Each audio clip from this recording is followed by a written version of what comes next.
అదే RTV app వార్తల్ని క్షణాల్లో చదివే అవకాశం ఉంటుంది. ఒక న్యూస్ పేపర్, ఒక టెలివిజన్ ఛానల్ మీ చేతుల్లో ఎప్పుడూ ఉంటాయి. ఈ రాష్ట్రంలో దుర్మార్గమైనటువంటి పాలన కొనసాగుతూ ఉంది. ప్రజాపాలన పేరు చెప్పి ప్రజలని మోసగించి మాయ చేసి మభ్యపెట్టేటువంటి పాలన కొనసాగుతూ ఉంది. ఇప్పటికైనా కానీ ప్రజలు మరి తెలుసుకోవాలి, కాంగ్రెస్ పార్టీ నిజ స్వరూపాన్ని తెలుసుకోవాలి, కాంగ్రెస్ పార్టీ అంతర్గత ఎజెండా ఎట్లా ఉందో మరి తెలుసుకోవాల్సినటువంటి అవసరం ఉంది. 14 సంవత్సరాల పాటు మలిదశ ఉద్యమంలో కొట్లాడి కేసీఆర్ గారి నాయకత్వంలో, గౌరవ కేసీఆర్ గారి నాయకత్వంలో సకల జనులంతా కలిసి పెద్ద ఎత్తున ఉద్యమంలో దింపే విధంగా ప్రణాళికలు సిద్ధం చేసి కొట్లాడి అనేక మంది విద్యార్థుల ప్రాణ త్యాగాలతో ఏర్పడినటువంటి ఈ తెలంగాణని ఇవాళ అస్తిత్వాన్ని కోల్పోయే విధంగా అవమానపరుస్తూ, తెలంగాణ తల్లినే అవమానపరిచినట్టే ఒక్కసారి మనందరం ఆలోచించాలి. తెలంగాణ తల్లి ఏర్పాటు చేసేటువంటి స్థలంలో రాజీవ్ గాంధీ విగ్రహాన్ని, వాళ్ళ నాయకుడైనటువంటి రాజీవ్ గాంధీ విగ్రహాన్ని ఏర్పాటు చేయడానికి ఈరోజు కాంగ్రెస్ ప్రభుత్వం నిర్ణయం తీసుకున్నదంటే ఇంతకంటే దుర్మార్గం ఏమన్నా ఉందా? అంతకంటే తెలంగాణ తల్లి కంటే గొప్పగా మరి రాజీవ్ గాంధీ గొప్ప, లేకపోతే తెలంగాణ తల్లి గొప్ప అంటే ఒకసారి ప్రజలందరూ కూడా అంటా ఉన్నారు.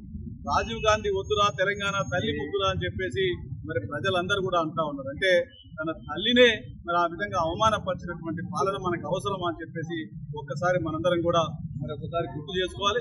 కాంగ్రెస్ పాలన దుర్మార్గమైనటువంటి పాలన ఏ విధంగా కొనసాగుతా ఉంది, ప్రజలపైన ఏ విధంగా భారం పెడతా ఉంది, ప్రజల్ని నట్టేట ముంచింది.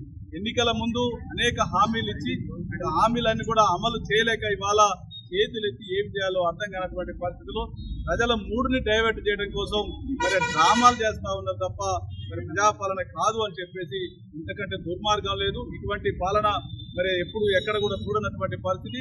ఇటువంటిది అందరూ కూడా ఖండించాలని చెప్పేసి, ఇటువంటి పోకడ మంచిది కాదు అని చెప్పేసి, ప్రజాభిష్టానికి వ్యతిరేకంగా పాలన కొనసాగితే మంచిది కాదు. టీఆర్ఎస్ పార్టీ ఇప్పుడు కూడా ప్రజల పక్షాన్నే ఉంటుంది, ప్రజల్లో ఉంటుంది. ప్రజాక్షేత్రంలో తప్పకుండా వీళ్ళ సంగతి ఏందో చూసేంత వరకు కూడా వదిలిపెట్టేటువంటి ప్రసక్తి లేదు అని చెప్పేసి పూర్తిగా టీఆర్ఎస్ పార్టీ ఖండిస్తా ఉంది. తెలంగాణ తల్లి అవమానపరిస్తే మరి అందరికీ యావత్ తెలంగాణ ప్రజానికాన్ని, 4 కోట్ల ప్రజానికాన్ని అవమానపరిచినట్టుగా భావించి మరి దీన్ని చింతిస్తా ఉన్నాం. ఇటువంటి పాలన కరెక్ట్ కాదు అని చెప్పేసి మరి పూర్తిగా ఖండిస్తూ సెలవు తీసుకుంటా ఉన్నాం. జై హింద్, జై తెలంగాణ. మరిన్ని వీడియోస్ కోసం ఛానల్ ని సబ్స్క్రైబ్ చేయండి. లేటెస్ట్ అప్డేట్స్ కోసం వాట్సాప్ ఛానల్ ని ఫాలో చేయండి. అండ్ లింక్ డిస్క్రిప్షన్ లో ఉంది.